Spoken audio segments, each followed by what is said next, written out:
Informação que gera valor.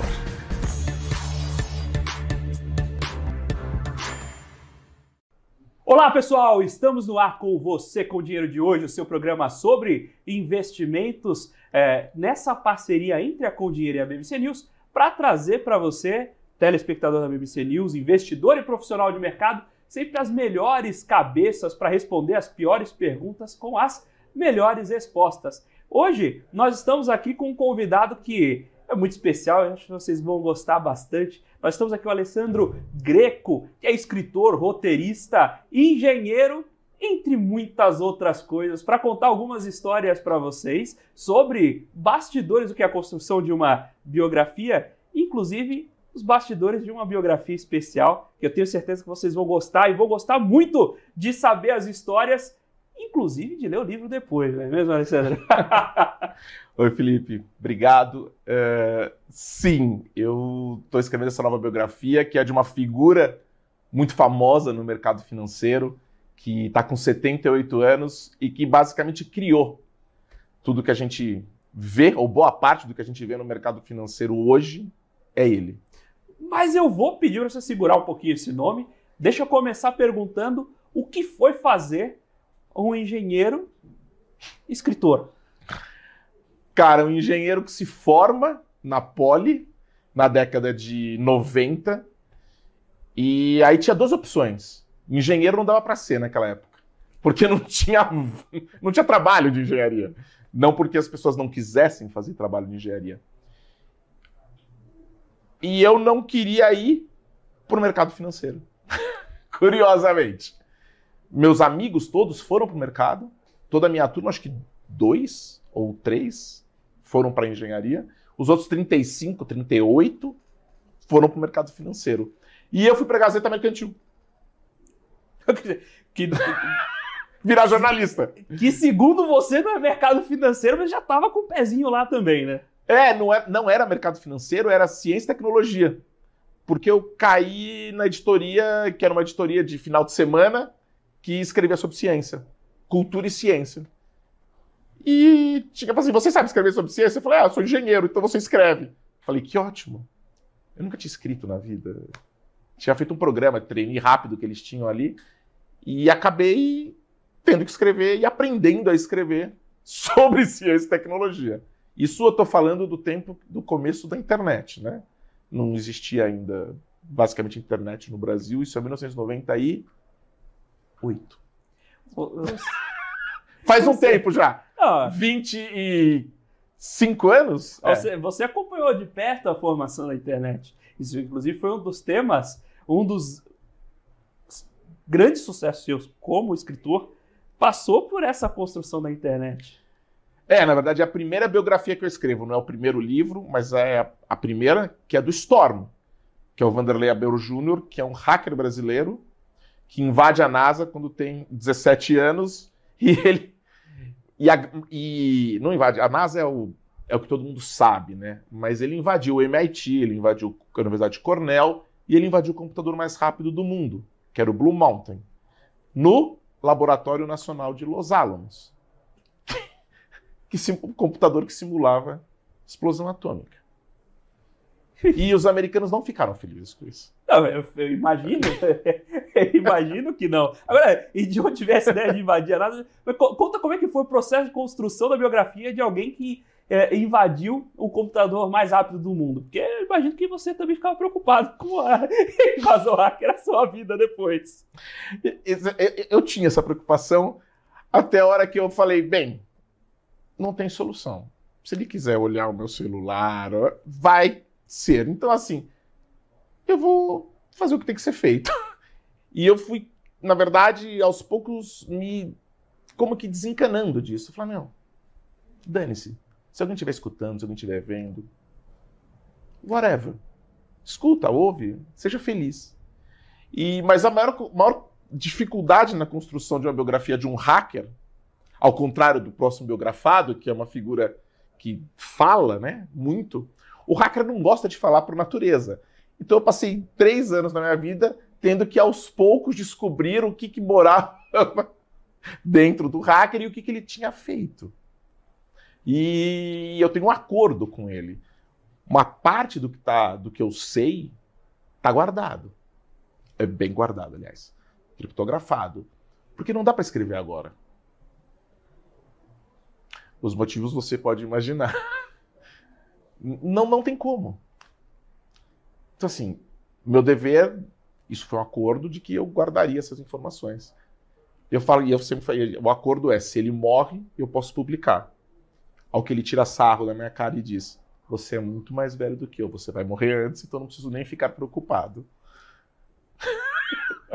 E de onde ele começou? Como é que foi? Conta um pedacinho, já dando spoiler do livro, para quem quiser ler depois, a gente tem aqui também, depois a gente apresenta para a turma.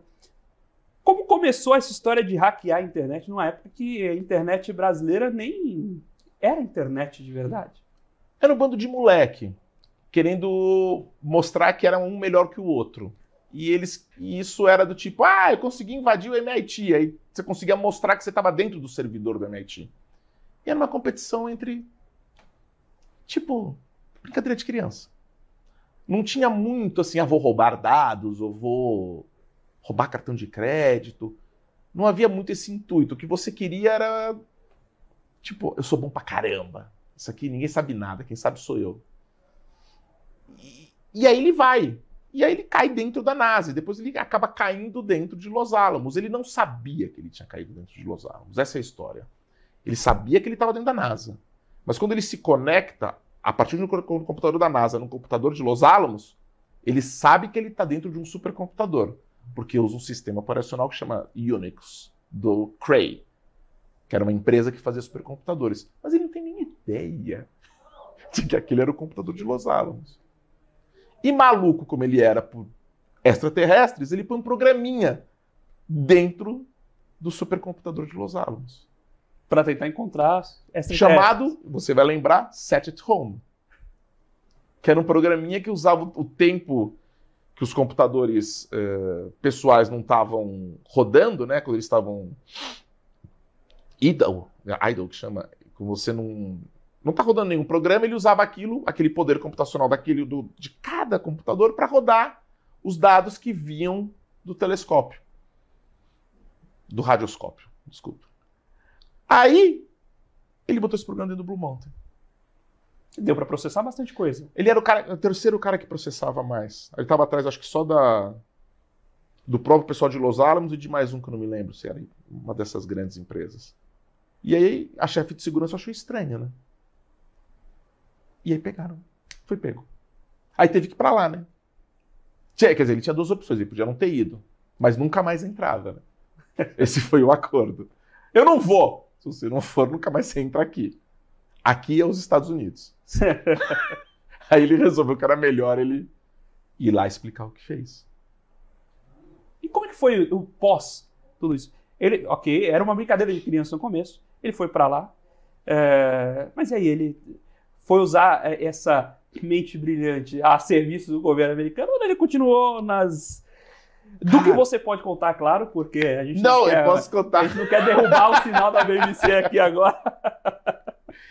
Na verdade, não. Curiosamente, acontece algo muito, eu acho que simbólico para a vida de uma pessoa, no caso dele, quando ele tem 19 anos, 1998, 19 anos, 20 anos, ele se depara com pedofilia online. E ele é chamado pelo Ministério Público do Rio de Janeiro, estadual daí, né, não, Ministério Público Federal, para ajudar numa famosa operação, que é a Operação Catedral Rio, que identifica 200 e tantos pedófilos. Ele é o hacker. E daí tem várias matérias de jornal, de revista. Ele é capa da Veja Rio. Escrito hacker do bem. Ele tinha 20 anos, 21 anos. Ele passou a dedicar... E aí ele vira empresário. Calma, de onde a pedofilia infantil o transformou em empresário? Na verdade, são coisas que vão acontecendo simultaneamente, né? Quando ele volta da NASA, ele passa acho que 3 ou 4 semanas lá, não é muito tempo, ele já está trabalhando porque ninguém sabia nada sobre segurança da informação. Não que hoje seja tão melhor assim, né? Mas ele simplesmente transforma aquilo num business para ele. E ele cria a primeira empresa dele, que depois ele vende. Quando ele tem, acho que 26 ou 27 anos. Então ele cria para fazer segurança da informação. Que era algo que ninguém nem pensava em fazer no Brasil. Não existia. O que existia era fazer site. Você vai lembrar disso. Quando muito, né? Página Em pessoal. Flash. Não, é muito antes. Até a página pessoal dele, acho que é a terceira página pessoal brasileira. É uma coisa muito incipiente. Você está nos primórdios mesmo do Brasil, como internet, né? Ele começa na BBS, que é antes disso, né? Antes de 96. Porque ele aprende a programar com 6 anos. Basic. Então, assim, ele tem... A carreira dele é muito paralela a esse desenvolvimento todo que a gente vê no Brasil. E ele vira empresário. E aí ele vende a empresa. Aí ele pega um lock-up de 5 anos, que ele não pode trabalhar no Brasil. Aí ele vai para Portugal. Aí ele trabalha para a ESA, European Space Agency, a Agência Espacial Europeia. Aí ele volta para fazer outra empresa. A primeira transmissão em 4K no Brasil é dele. Porque havia uma grande questão de como fazer transmissão de alta resolução. Aí ele criou um programa que chama Zipstream para compactar e transmitir. Então, assim, aí, empresário. Ele faz os primeiros aplicativos da Globo, são dele. Ele está na missão que pousou na Lua, não, em Marte. Agora, 2 anos atrás, 2021? 21, 22. Ele é da equipe. Aí você fala assim, o que você faz? Injeção de falhas. Eu falo, injeção de falhas. Aí, tradução. Ver se dá para derrubar o software. É basicamente isso. Só que você testou tudo na Terra, obviamente, né? Qual é o trabalho? É testar para ver se aquilo aguenta, vamos dizer. E é um pouco isso. É uma carreira bem não linear. É a cara dele. É um hacker. Ele não deixou de pensar como um hacker. E tudo que você... O Vanderlei é uma pessoa assim. Vanderlei, como é que funciona isso? Ele nunca te diz a história completa. Ele te diz trechos da história. Aí eu passei anos montando, tipo, um mosaico. Entendeu? Ao contrário do meu novo biografado, que é assim, não, ele conta a história... Eu tinha 14 anos, aconteceu isto. Eu tinha 16 anos, aconteceu aquilo. Eu tinha 20 anos, entendeu? Então é muito mais fácil o arco para contar a vida da pessoa. Não é todo um... Assim, meu Deus, tem que juntar essa peça com aquela que está ali, com mais aquela ali. Então, eu estou muito feliz com o meu segundo biografado. O meu primeiro biografado ele não me deixou muito feliz.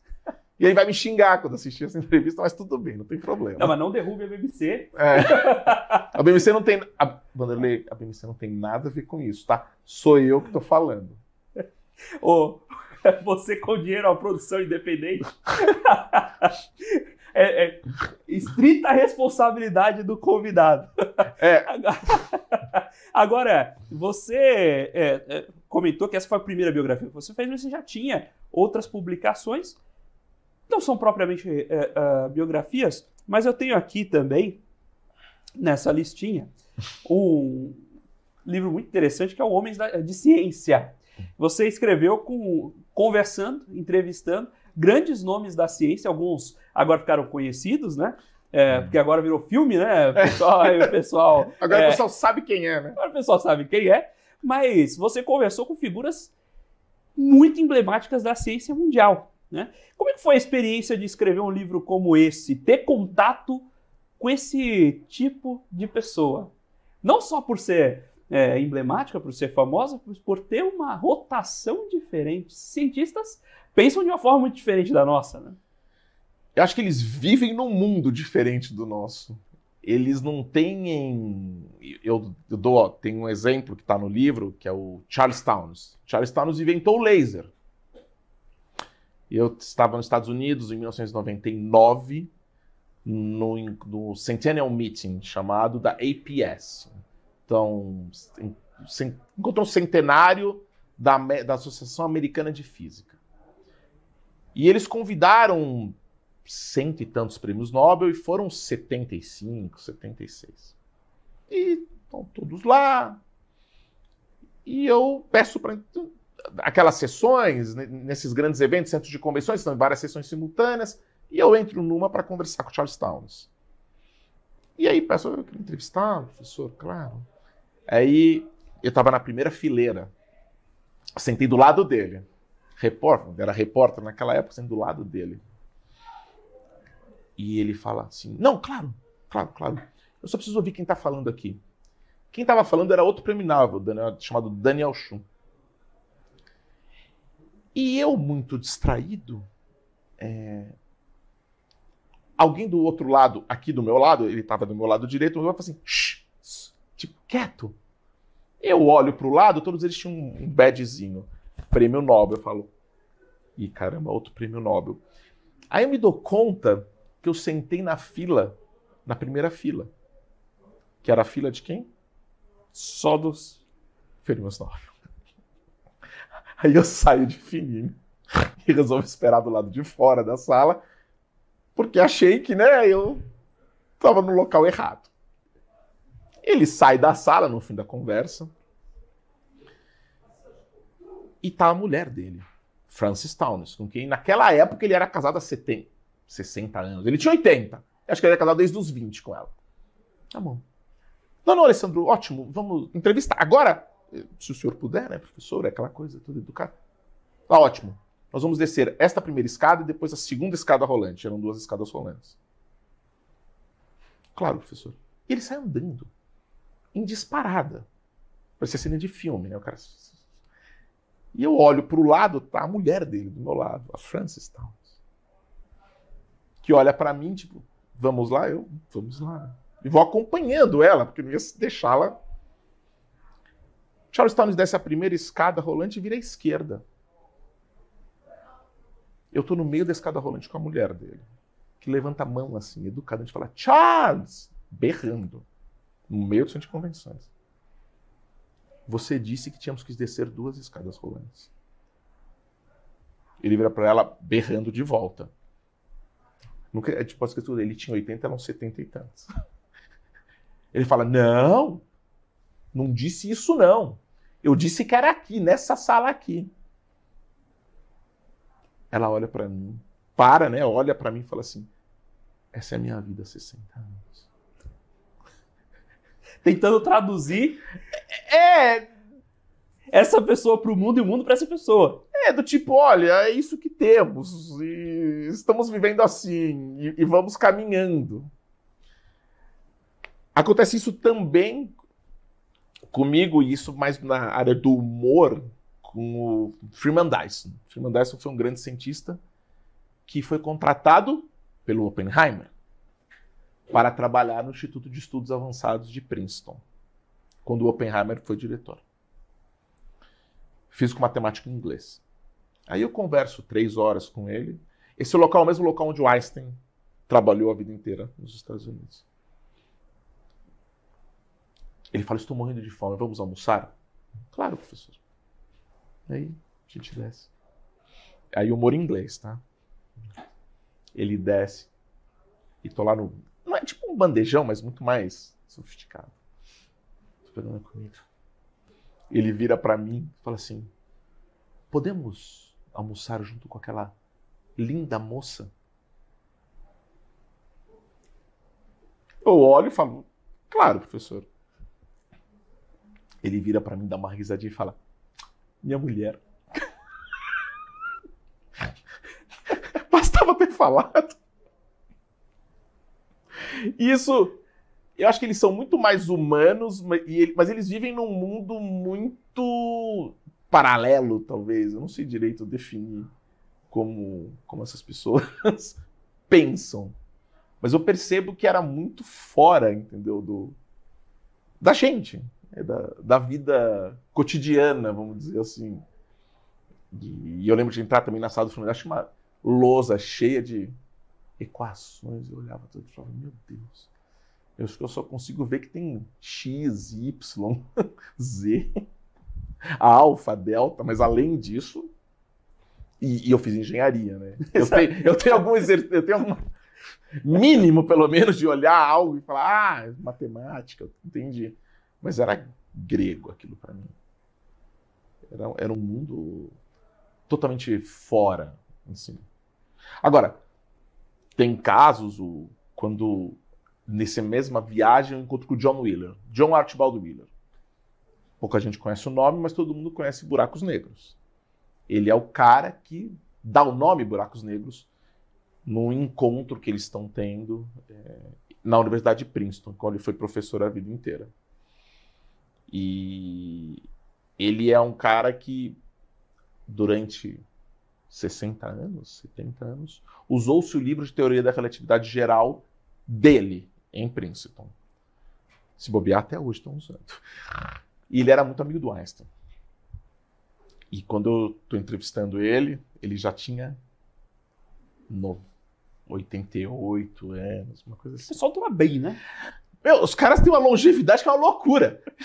Não sei se é um exercício mental que eles fazem. E ele simplesmente, a gente está na entrevista na sala dele, e ele fala assim, Alessandro, você se importa de sair por aquela porta?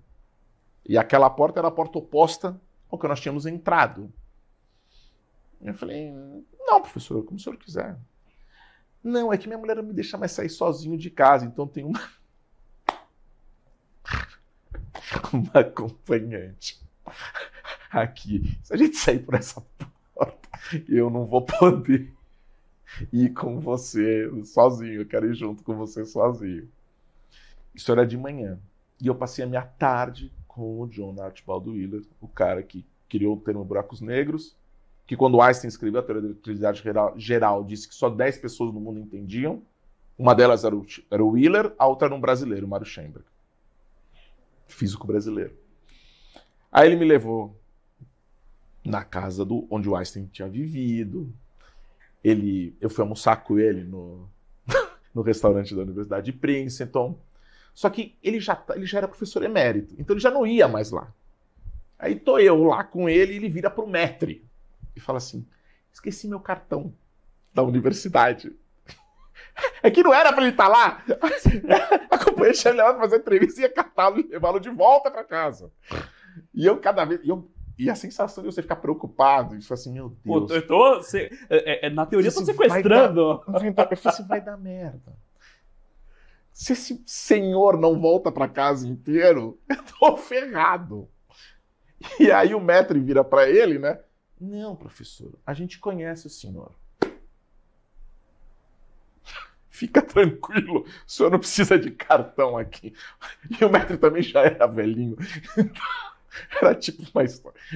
Se ele tinha 88, acho, 85, e ele dava aula a 60, 55, então assim... E ele era uma lenda, assim. Todo mundo parava, oi, professor. Oi, professor. E eu reconhecendo. Eu reconheci quando ele fala, oi, professor, 2 outros prêmios Nobel. Entendeu? Um era o Kenneth Arrow e o outro... O outro não me lembro o nome, era o Anderson, acho. P.W. Anderson. Não, Kenneth Arrow não. O P.W. Anderson e o mais um. Eu não lembro já o nome. Mas, de qualquer jeito, assim, era esse ambiente. E eu acho que isso é muito interessante, que é também um pouco da humanidade. Eu tava ali tomando café, entendeu? A gente não tem muito... A gente pensa essas pessoas como se fossem robôs. Que eles estão ali escrevendo as suas equações numa linearidade quase perfeita. E que elas não têm limitações, elas não têm que ir ao toalete, elas não têm que tomar um café. E quando você vê, são seres humanos como a gente, mas vivem nesse mundo paralelo, esse outro universo. Né? Ele me conta eu acho que é numa Mente Brilhante, que aparece a sala, tem uma sala que aparece onde eles conversavam muito sobre física. Ele me mostra essa sala, e aí ele fala, durante a guerra, a minha sala era um quadrado, assim, né? Então as salas ficavam nos cantos. Falou assim, essa era a minha sala. Quando o Niels Bohr vinha aqui, ele ficava ali. Niels Bohr, famoso Niels Bohr. E aqui ficava o Eugene Wigner, que é outro prêmio Nobel. É tudo. E que a gente ficava conversando. Quando um não sabia o que fazer, ia na sala do outro, batia na sala do outro, ia conversar, ia pegando pela sala e a gente ficava dando volta. Juro por Deus. Conversando sobre física. Para trocar. Então a gente tem essa visão do solitário, que não é exatamente assim. Né? Eles têm essa cultura de conversa, entendeu? De falar um com o outro. Obviamente numa linguagem muito específica, muitas vezes, que não é a nossa linguagem, mas também na nossa linguagem. Então, assim, como você bem disse, nós temos uma percepção, né, absolutamente torta de como funciona. Não é do jeito que a gente imagina. Definitivamente. Que é um pouco como as pessoas acham que eu escrevo. Você passa todos os dias 8 horas sentado na cadeira escrevendo? Não. Não é humanamente possível.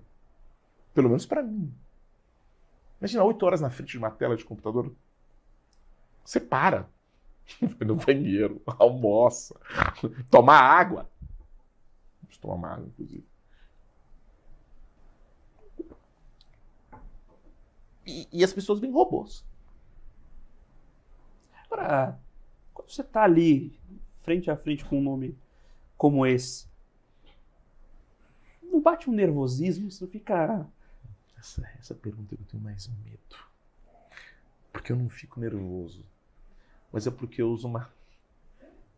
Eu não devia falar isso, mas vamos lá.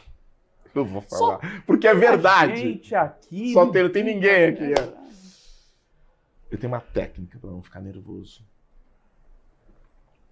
E ela me ajuda muito a me acalmar. E toda vez que eu olho para uma pessoa... Imagina, né? Vários prêmios Nobel. Tem outro, Murray Gell-Mann, que é o cara que descobriu os quarks. Eu também entrevistei, mas isso foi em Santa Fé, lá no Novo México. Do lado de Los Alamos. Quando eu olho para essas pessoas, para me acalmar, eu imagino elas numa situação diferente. Constrangedora. Eu sempre penso nelas sentadas na privada. Eu acho que essa técnica não ia funcionar comigo aqui. Até porque a gente faz o programa sentado. Aí eu olho pra eles e falo, ah, tá, e fico mentalizando ali.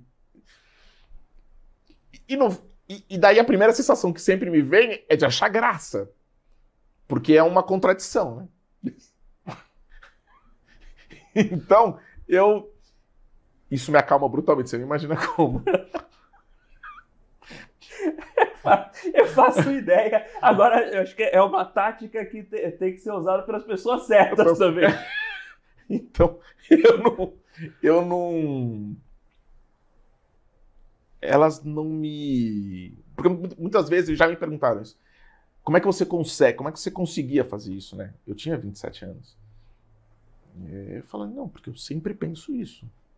Mas eu falava para os amigos, né? Eu nunca falei publicamente. É a primeira vez, pessoal. Eu nunca falei. Eu nunca tive coragem de falar isso. Mas acho que aos 51 anos não tem problema. Porque eu sou assim. Imagino que falam os de 88. Não! Então, e nesse novo livro eu tenho conversado com um monte de gente muito conhecida. Nesse novo biografado, porque ele é uma figura também, né? Dessa vez no mercado financeiro, icônica. Então eu sempre penso nelas assim. Inclusive no meu entrevistado. Tudo bom? Muito bem, pessoal. Estamos batendo esse papo com o Alessandro Greco sobre o que é viver esse mundo de desmistificar essas personalidades, entender esses homens da ciência e do mercado financeiro, que ele já vai contar um pouquinho mais pra gente daqui a pouco, logo depois do intervalo. Mas agora a gente vai para um breve intervalo, mas fique por aí, o intervalo aqui é curtinho. Daqui a pouco a gente está de volta para o segundo bloco do Você com o Dinheiro de hoje. Até já! PNC News. Informação que gera valor. O que impacta a economia e o mercado global. Aqui no BMC News você acompanha em tempo real a abertura do mercado e todas as movimentações do mundo dos investimentos. Notícias acompanhadas de opiniões de grandes especialistas para ajudar você na melhor tomada de decisão na hora de investir. Eu, Paula Moraes, estarei com você de segunda a sexta, às 9h30 da manhã, no BMC News. BMC News. Informação que gera valor. Já pensou se não existisse essa pergunta? Teríamos cavalos mais rápidos? Mais telefones? A Vortex pensou e criou a primeira plataforma digital para o back-office do mercado de capitais. Tecnologia para o que sempre foi analógico. Hoje, temos mais de $500 bilhão em ativos em 3 frentes integradas. Ir além é descomplicar o mercado de capitais todos os dias. Vortex. Beyond. As empresas que fazem parte do seu dia a dia estão em uma das maiores bolsas do mundo, a Nasdaq. E a boa notícia é que você pode investir nessas empresas diretamente pela Avenue, sua corretora nos Estados Unidos. Com os dados das ações dos Estados Unidos fornecidos pela Nasdaq em tempo real, o cliente Avenue pode acessar diretamente as maiores bolsas do mercado americano. Entre neste mercado de tecnologia e inovação. Acesse avenue.com.br/Nasdaq e seja bem-vindo ao mercado global. BMC News. Informação que gera valor.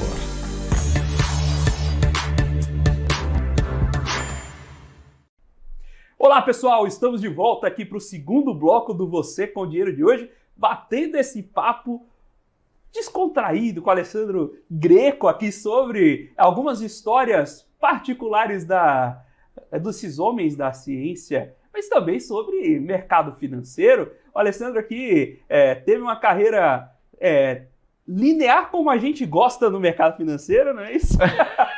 E a gente está aqui para justamente aprender um pouquinho, tirar um pouquinho desse conhecimento. Falando em tirar um pouquinho desse conhecimento, Alessandro, me conta, dá para aprender um pouquinho enquanto você faz esse seu trabalho? Cara, eu acho que o meu trabalho é o melhor trabalho do mundo porque eu aprendo, eu sou obrigado, na verdade, para poder escrever, a entender do que eu estou falando. Então, no caso do Storm, eu fui obrigado a aprender sobre internet, eu já gostava, né? Escrevia sobre ciência e tecnologia, mas tive que aprender mais sobre o funcionamento, como é que eu hackeio. Antes disso, com essas entrevistas que eu tinha feito, que tem vários prêmios Nobel, eu estudava antes a área do cara para não dar fora. Caso clássico, Murray Gell-Mann. Murray Gell-Mann é o cara dos quarks. Descobriu a existência dos quarks. Quarks, né? Um próton é feito de quarks, um nêutron é feito de quarks. E eu fui entrevistá-lo lá em Santa Fé. Então, era melhor, para o bem do meu, né? Era, vamos dizer, eu não queria passar vergonha. Então, eu estudava antes. E agora, com esse novo biografado, estou estudando o mercado financeiro. E, inclusive, como ele já está perto dos 80 anos, eu estou estudando a formação do mercado financeiro brasileiro. Agora, vamos interromper o suspense. Quem é esse novo biografado? De quem a gente está falando? Cara, a gente está falando do Luiz César Fernandes, que foi fundador do Banco Garantia e fundador do Pactual. O C de Pactual é de César. Esse nome tem umas histórias boas aí para contar, não tem? O César, ele está com 78 anos. Ele trabalha desde os 14. Então, os últimos 64 anos, ele está no mercado financeiro. E ele cria, da cabeça dele, algumas ferramentas icônicas do nosso mercado. O Selic, que não é a Selic, Serviço de Liquidação e Custódia, é da cabeça dele. Em um momento, vamos dizer, quase cômico, talvez. Conta aí pra gente, como a situação. E como surgiu a ideia do Selic? Na verdade, Luiz César Fernandes estava querendo ir aos Estados Unidos, ver como funcionava. Ele era sócio do Garantia, conversando com o Lehman. Ele falou, Lehman, eu vou para os Estados Unidos para conversar, conhecer lá como é que os americanos fazem, o sistema deles. Mas o Luiz César Fernandes não fala inglês, até hoje. Ele entende, mas ele não fala. Tá bom. Então, tinha que levar um tradutor. Alguém que, né, pudesse fazer esse meio campo para ele. E eles escolhem um menino. O menino é tipo, quem fala inglês? O menino levantou e falou, eu falo. Esse mesmo estagiário, que foi o escolhido para ir aos Estados Unidos com o Luiz César Fernandes, pouco antes havia sido contratado pelo banco. Só que ele demorou um pouco para ser contratado. Segundo o César, umas 36 horas. Porque o menino chegou para fazer entrevista num dia de manhã, o César passou por ele e falou, a secretária falou, tem que entrevistar esse menino. Ele falou, daqui a pouco eu entrevisto. Passou-se o dia inteiro, 8 horas da noite o menino continuava lá. E ele falou, não, amanhã. E no dia seguinte ele vai e entrevista esse jovem, que vai aos Estados Unidos com ele. E lá o César vê como que o JP Morgan fazia essa compensação, né, essa liquidação de custódia, e se inspira para fazer o mesmo no Brasil. Originalmente, essa liquidação era para títulos públicos e privados. Quando ele chega ao Brasil e conversa com o banco que é para fazer isso, conversa com o Banco Central fala, não, é só para títulos públicos. Aí ele simplesmente dá um Ctrl+C, Ctrl+V e fala, vamos fazer o CETIP, então, a título privado. O interessante é quem era o menino. Quem foi o tradutor do César nessa viagem? Foi o Marcel Telles. O menino era ele. O menino ficou 36 horas lá esperando para ser entrevistado, era o Marcel Telles. O próprio. Da 3G, o próprio. E essa é uma das histórias, vai estar no livro, eu estou contando aqui em primeira mão, mas tem outras ótimas. Dentro do elevador estava o César e o Lehman, e entra uma moça. O César vira para a moça e fala, nossa, você engordou, hein? Ele nunca tinha visto aquela moça. Mas eu não vou contar, mas essa moça se torna fundamental na vida dele. Mas você vai parar a história aí, no meio? Não faça uma coisa dessa? É a mulher dele. Mas foi a melhor cantada que eu já ouvi na vida. Mas não é possível, você não fez isso. Fiz. Quebrou o gelo. Mas é péssimo, né? Sem dúvida. Hoje em dia, você imagina fazer um negócio desse? Dá processo, esse tipo de coisa. Mas esse era um outro mundo também. E eu não estou defendendo que se faça isso, está completamente errado o que ele fez. Mas é um símbolo de um tempo que existiu. As entrevistas do Garantia e depois do Pactual, elas eram... Acho que a primeira pergunta... Se fizesse aquela primeira pergunta para um estagiário hoje, ele estava preso. Como é que eram essas entrevistas? Como é que eram? Elas eram famosas, assim, pela forma como eles tratavam. O pessoal que está entrando no mercado financeiro agora, que está começando ali o seu processo de estágio, você está com seus 20 e poucos anos, você está ali buscando o seu primeiro emprego, está se incomodando com as dinâmicas de grupo. Alessandro, conta pra gente como era a entrevista em banco de investimento nessa época, na década de 80. O César era conhecido por fazer as perguntas diferentes. Uma delas, clássica, era chegar, o professor assim, já fumou maconha? A primeira pergunta, sem nem oi, bom dia, boa tarde. Obviamente dava bom dia, boa tarde, mas sem nenhum tipo de... né? Pudor. Pudor. E o César falava isso. A técnica que eles usavam, vamos dizer, era tipo assim, joga na parede. Se grudar é bom. Se cair, vai embora. Não havia muito, ou havia zero, né? Dessa... que é o que tem que ser, respeito, educação. Essas superficialidades que foram sendo construídas depois do mercado. Não, eles tinham um nível de agressividade, eu acho que nunca se repetiu depois. Pelo menos não que eu tenha ouvido. Eu não consigo imaginar algo disso nos anos 2000, 2020. Mas hoje, então, esquece. Mas nem nos anos 2000, um pouco depois, já não era permitido, né? Então, assim, era muito agressivo. Muito além do ponto do razoável, quero dizer. Agora, existiu. A gente não pode dizer que não teve. Não dá para negar que foi assim. Isso fazia parte de uma cultura. E de uma história. Foi assim. Porque foi assim que foi fundado o mercado financeiro brasileiro. Não, você sabe que o pessoal era agressivo. Nível, né, lá em cima. E era assim que se fazia. Não havia muita educação e respeito, como eu digo, né? Até fazer aqui um parêntese para nosso espectador. Quando eu falei essas superficialidades de respeito, foi irônico, pessoal. Antes que alguém acredite. Que acha que a gente está achando que foi bom aquilo, né? Não. É inacreditável como uma coisa dessa acontecia. Mas e aí tinha esse princípio, ver se o cara aguentava. Porque a vida, não é que isso acontecia na entrevista e depois você ia para casa e via uma vida normal. Isso era como essas pessoas levavam a vida, né? Sim. Tem até história de ataque no casamento, não tem isso? Tem, eles faziam trote nos casamentos dos sócios. Era uma coisa muito, muito maluca, assim, que você olha e fala... Não é possível. E acontecia. E eles faziam trotes entre os sócios o tempo inteiro. Era como... Eu já falei isso, eu falei pro César, eu falei assim, vocês eram umas crianças emocionais, só que vocês estavam lidando...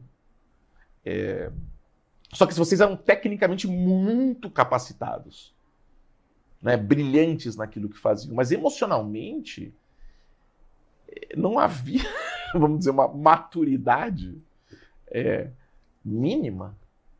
Isso é verdade. Vai dizer que não era? Não vou dizer que não era. O pessoal assiste aquele filme, né, Lobo de Wall Street, aí fala, porque isso aí é caricatizado, que é do filme. Não, é muito pior que aquilo. Aquilo foi só avisado para dar para passar. Aquilo ali é o que dá para você ver na tela. Tem coisas muito piores. Foram, né? Hoje, obviamente, não. Mas existiu. É parte da nossa... não só no Brasil, como a gente vê no Lobo de Wall Street, nos Estados Unidos também. E imagino que em outros países também. Não deve ter sido muito diferente, né? Porque era uma cultura disseminada. Agora, tem coisas muito interessantes, assim, relatos, né, da figura do César, né? Da genialidade dele como visionário, sempre. De um homem que enxergou antes de todo mundo como deveria ser banco de investimento. E o Pactual se torna o que se torna por conta dele. Obviamente do Paulo Guedes também, do André Jakurski. O P de Pactual, Paulo Guedes. O A, André Jakurski. O C, Luiz César Fernandes. Então, assim, eles criam algo ali muito, muito icônico, que está até hoje. O André Esteves começa ali. Não só André Esteves, é que todo mundo fala, Marcelo Calim, dono do C6. Vamos lá. Guilherme Achê, da Esquadra, Rio de Janeiro. Tem uma longa lista, né? Genial Investimentos, André Schwartz, Rodolfo Richard, também são dali, do Pactual. Todos eles que estão hoje aí, são, fora o Paulo Guedes e o André Jakurski, foram todos treinados por esse trio. Luiz César Fernandes. Né? E quem cria o Pactual é o César. É da cabeça dele. Ele convida o Paulo e o André. Mas de onde veio esse spin-off do Garantia? O que provocou essa cisão que gerou o Pactual? Pra que fazer pergunta difícil assim? O mote do programa, Alessandro, é fazer pergunta difícil. A gente tá aqui pra fazer a pergunta difícil. Aí o convidado responde se puder. O convidado já não sabe mais agora o que faz. Luiz César Fernandes sai do Garantia por uma discordância entre sócios, vamos colocar assim. E com um sócio específico. Vai estar no livro. Vamos dizer, ele perde um debate. E quando ele perde esse debate, ele vai embora. E ele vai criar o Pactual.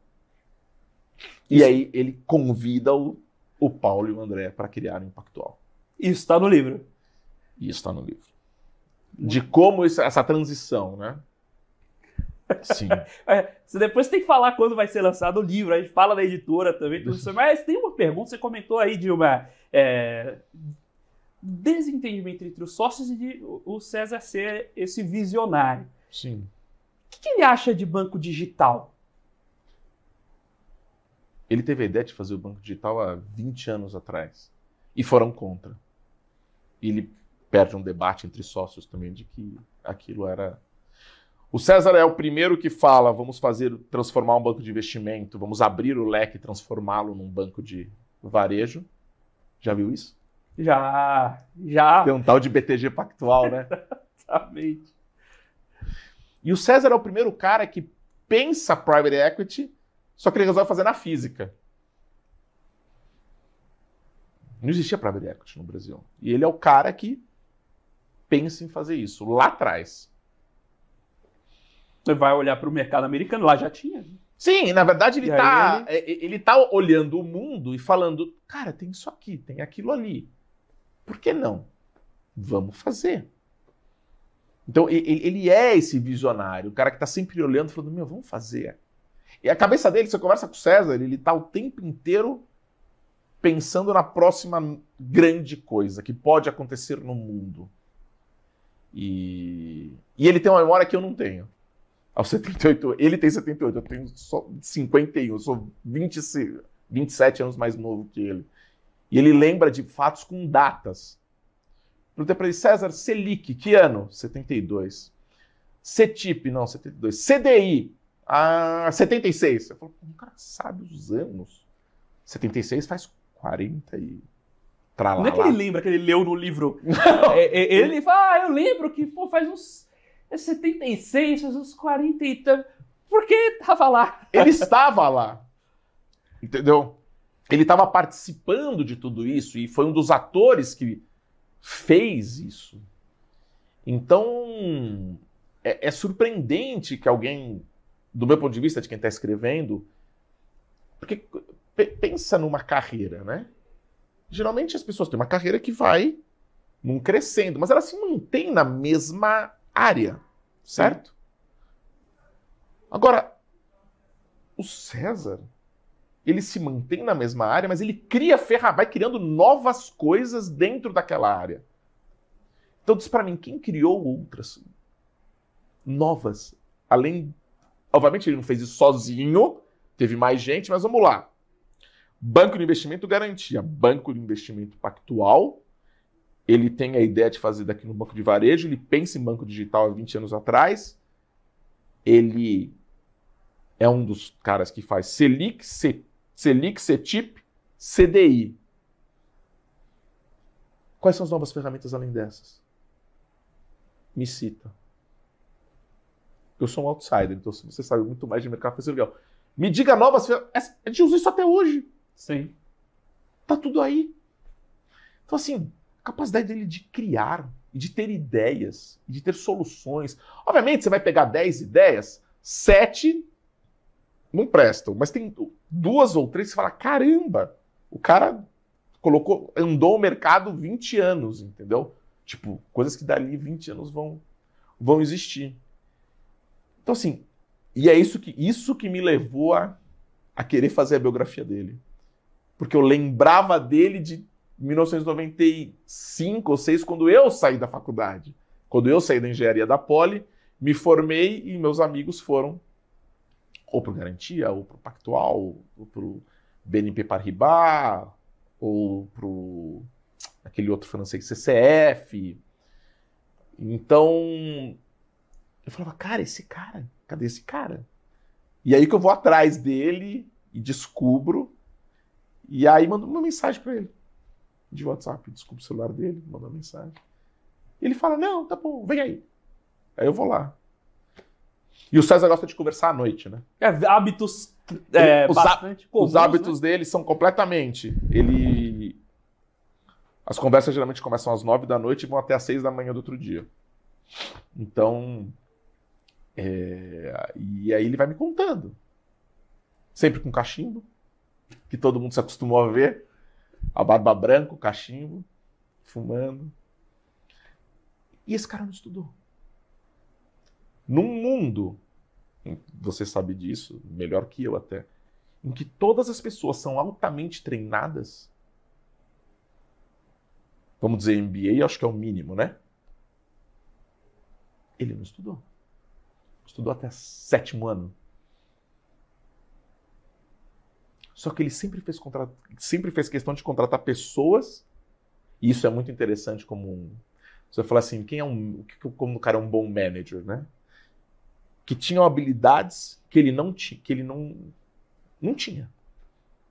Então ele contratou pessoas muito melhores do que ele. Pega a lista. Paulo Bilic, Luiz Cláudio Garcia,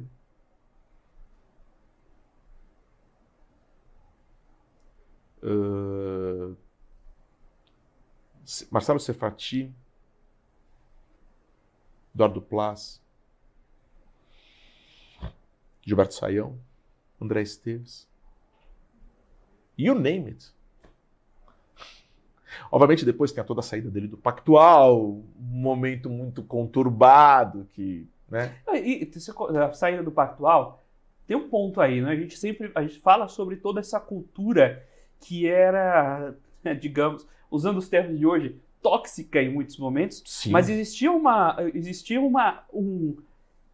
desenho de lealdade que era muito diferente de hoje. Tem aquela história, o sistema de partnership, que era assim, negociado no fio do bigode, né? Sim, o que estava combinado, se cumpria o combinado. Não precisava ter um contrato assinado em 5 vias, registrado em 10 cartórios e, sei lá, colocado no cofre, né? Sei lá. Era uma conversa, é assim, vai funcionar assim, ok. E cumpria-se. Havia como você disse, o fio do bigode valia muito. Bem, hoje o mundo é outro. Então, o mundo é outro, mas durante muito tempo, no antigo Pactual, era assim, ó, ter tantos %, funciona assim, ok. Assinava um papel de pão, e é isso. Isso lá atrás, né? A gente está falando de... O pessoal... As pessoas têm que dizer, não, os caras estão fazendo isso hoje, não. E não é assim que o pessoal... Às vezes o pessoal vê e fala, que é assim, porque eu vejo o BTG Pactual.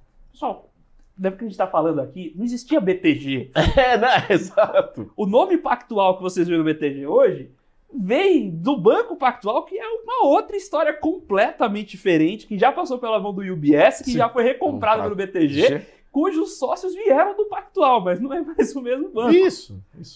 Embora muita gente seja daquele tempo, né? Você ainda tem muita gente daquela época. O pessoal muito, assim, longevo, né? Sim, você tem o André Esteves entra, imagina, no Pactual, década de 80, né? Começo da década de 80. E ele tá lá até hoje. Até tem uma história engraçada, que não é do César, mas que contada por uma dessas pessoas que tava lá. Me fala que quando o Esteves chega para trabalhar, e o Jakurski, né, que também é André, fala: o seu nome? É André Esteves. Não. É André. Fala, não, André sou eu. Você é o Esteves. Tipo, moleque, se comporta aí.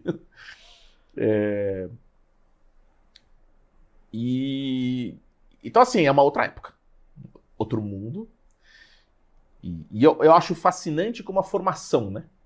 Do que aconteceu. E E tem histórias, tipo, o César contando, por exemplo, que todo mundo, quando ficava, eles ficavam até muito tarde, né? Acho que hoje essa cultura é um pouco diferente, mas eles ficavam até muito tarde. Não estou falando de 7 horas da noite, 8 horas da noite. Não. É outro, você sabe, é outro mundo. E eles ficavam em volta, em meio círculo, na volta da mesa do Guedes, para ouvi-lo falar. Porque, segundo o César, o maior macroeconomista que ele conheceu na vida foi o Paulo Guedes. Tem algumas histórias muito famosas de como o Pactual ganha dinheiro a partir dos insights do Guedes e a partir também da capacidade de trade do Jacuski, né? Que são muito impressionantes. Assim, quando o César conta, você fala, pô, os caras realmente... Você fala, não sei quem é bom, hoje eu sei quem é bom. Eu pergunto pro César, o que você acha? E fala, só mais um dia. Tipo, ele olha pra mim com aquela cara de, vamos falar de alguma coisa mais séria. Porque esses caras são os caras que realmente... E você vê, eles estão aí, né? Sim. Eles estão todos com a cidade, né? 70 e tantos anos. Os caras estão aí, estão no mercado, estão trabalhando e fazendo história. Alessandro, conta aí pra gente, a gente tá caminhando aqui pro final, mas conta aí pra gente quando vai sair o livro e por qual editora, como é que a gente vai ficar sabendo que esse livro vai estar no ar pra gente poder ver o resto dessas histórias? O livro deve sair... Vamos lá, tem o prazo que o editor pede para quem escreve, tem o prazo que quem escreve entrega para o editor. Certo. Tá bom? O prazo que a gente combinou a princípio é que eu entregue no começo do ano que vem. Começo não, final do primeiro trimestre do ano que vem. Para sair, vamos dizer, no meio, julho ou agosto, né? Mas isso também depende muito das entrevistas. Eu estou fazendo as entrevistas. Algumas já foram, tem outras tantas para serem feitas. E também tem algo em biografias que as pessoas não têm muita ideia. Porque você vai entrevistando, como no meu caso com o César, assim, tem 50 horas de entrevista, sei lá, horas e mais horas. E ele vai me contando. E chega uma hora que ele lembra de algo. Agora, se ele lembra de algo daqui 3 meses, eu imagino que eu comecei a escrever numa ordem. Eu sou obrigado a refazer aquilo. Ou ir de novo atrás de pessoas e perguntar, olha, ele me contou essa história, como foi, como não foi. Então você imagina que... Então assim, eu devo entregar abril ou maio do ano que vem. Aí você tem um processo de produção editorial, 3 ou 4 meses. Aí você está falando de setembro, outubro. E aí essa é a expectativa. Mas não vamos prometer, porque senão o pessoal fica ansioso e fala, não saiu ainda? Não saiu. Por quê? Porque eu estou refazendo esse trecho, aquela coisa. Quando sair, você volta aí e a gente apresenta ele de novo. Sim. Qual é a editora que vai sair? Vai sair pelo Grupo Record, que são várias editoras dentro. A mais conhecida que a gente conhece é a Record. Tem também, por exemplo, um selo chamado Best Business. Vai sair pelo Best Business. Que é um selo que, por exemplo, o último livro que eles lançaram foi a história do Edmond Safra. Então deve ser esse selo. Maravilha. Alessandro, muito obrigado pelo papo. Foi um prazer recebê-lo aqui. Eu agradeço você ter aceito o nosse convite e compartilhar um pouco dessas histórias com a gente aqui também. Imagina, prazer é meu e quando lançar, aí você conta as histórias. Certo. Muito obrigado, Alessandro. Muito obrigado a você, telespectador da BBC News, investidor e profissional do mercado, pela sua companhia, pela sua audiência. Nós fazemos o Você com Dinheiro aqui nessa parceria entre a Com Dinheiro e a BBC News para trazer para vocês, investidores, sempre as melhores mentes do mercado, para responder as piores perguntas com as melhores respostas e torná-lo sempre o investidor melhor nesse bate-papo de almoço da Faria Lima. Muito obrigado mais uma vez pela sua audiência. Até amanhã, nesse mesmo horário.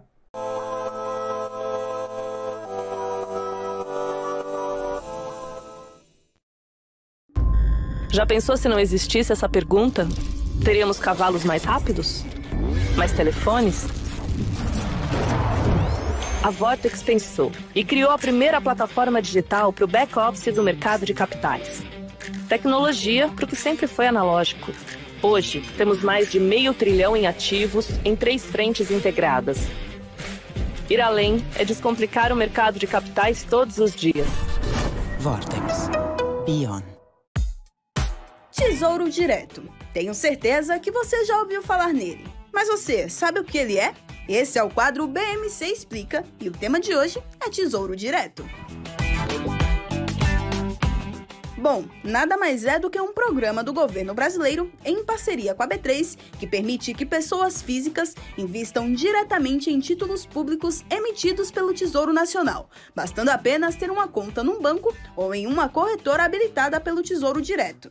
O Tesouro Nacional oferece títulos com diferentes tipos de rentabilidade, atreladas tanto à variação da inflação do país mais uma taxa real, a Selic, ou a uma taxa pré-fixada. Esses títulos são uma das formas do governo de captar recursos para financiar as atividades e projetos. Os investidores podem escolher diferentes tipos de títulos com prazos e rentabilidades diferentes. Além de acessível e de apresentar muitas opções de investimento, o Tesouro Direto